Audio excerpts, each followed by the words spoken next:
Hey, it's Natalie with the Think Yourself Academy. Welcome to part 2 of the series, How to Get Rich. So in our first part, in part number 1, we've covered 3 keys in order to get rich. You can go back and watch part 1 where we covered the first 3 keys. Today, we have 3 more keys, and the first one, which is really key number 4, identify what is the real purpose. Why do you want to make money in the first place? Maybe you want to go on more holidays. The thing is, being on holidays all the time is not really realistic as far as a goal, because your goal should be instead to love making money. So the way that you are making money, the way that you're bringing money into your bank account, you should work on enjoying that, whatever it is that you're doing.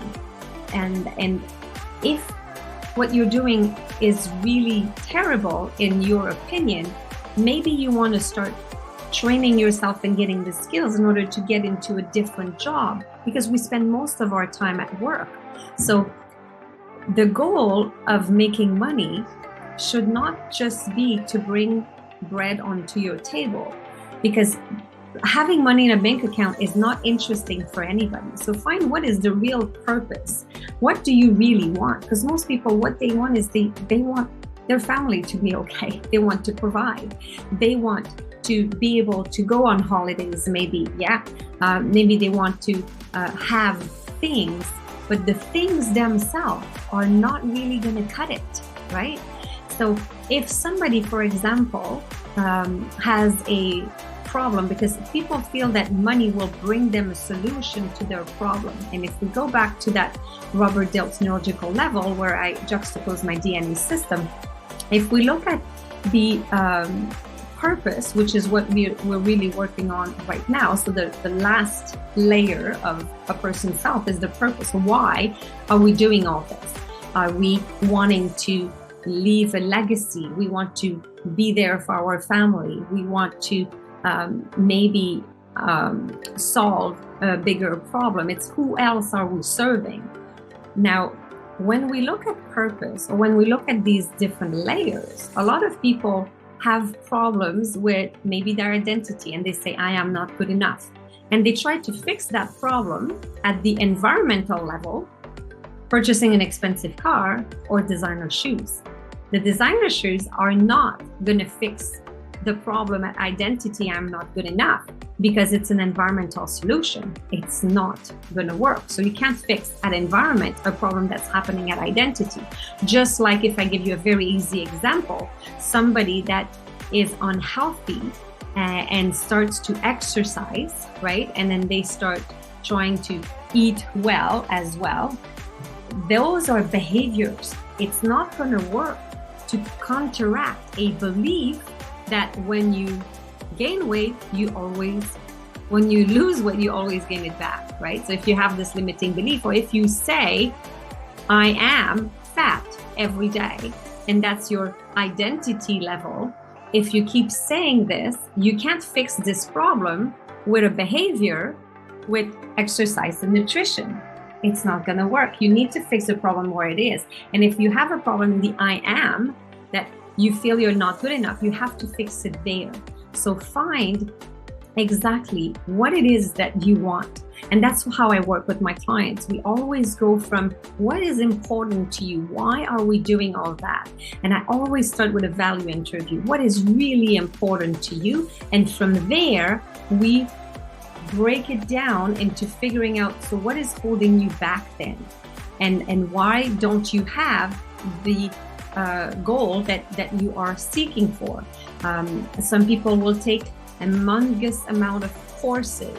Those are skills. Maybe you do need to take a course, and if you need to get the skills to be better at marketing, or better on social media, or a better salesperson, better with other people and how to interact with them, that's fine. Maybe you do need the skills, but maybe the problem is at identity level.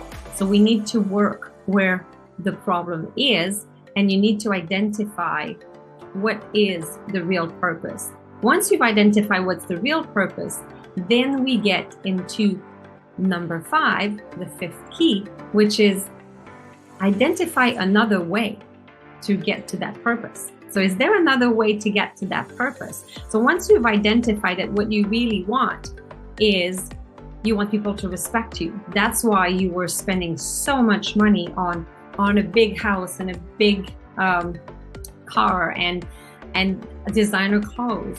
Well, there are ways for people to respect you that are not costing money, right? So if you need to change your opinion on who you are, and you need to convince people to respect you, you can do it with actions. You don't have to do it with money. We're not buying anybody's respect.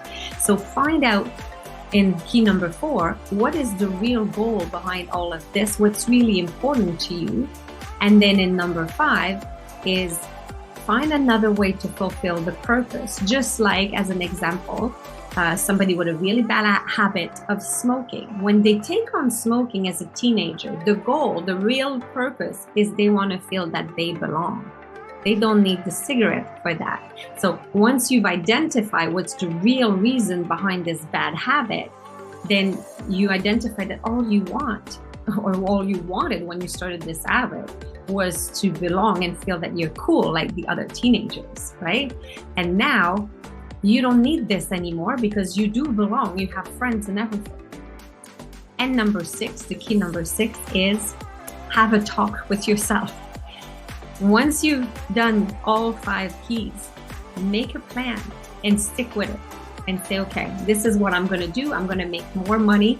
I will be identifying what's my purpose, what's important to me. I will take a part-time job maybe. I will stick to the expenses that I was supposed to do, and I won't need to spend this extra money on things that I don't need because I know what to do. And then keep having this talk with yourself and keep knowing what it is that you really want.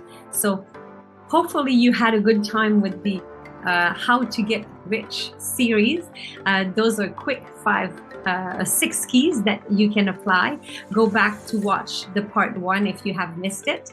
My name is Plamondon-Thomas with the Think Yourself Academy, and make sure that you check our online course, Think Yourself Wealthy, which is a full series that includes hard skills on how to manage money and even insurance and investing and know your cash flow and etc. That was created in collaboration with Lynn Williams, financial certified planner. And if you have more questions regarding confidence or anything else, just feel free to reach out. Have a great rest of your day.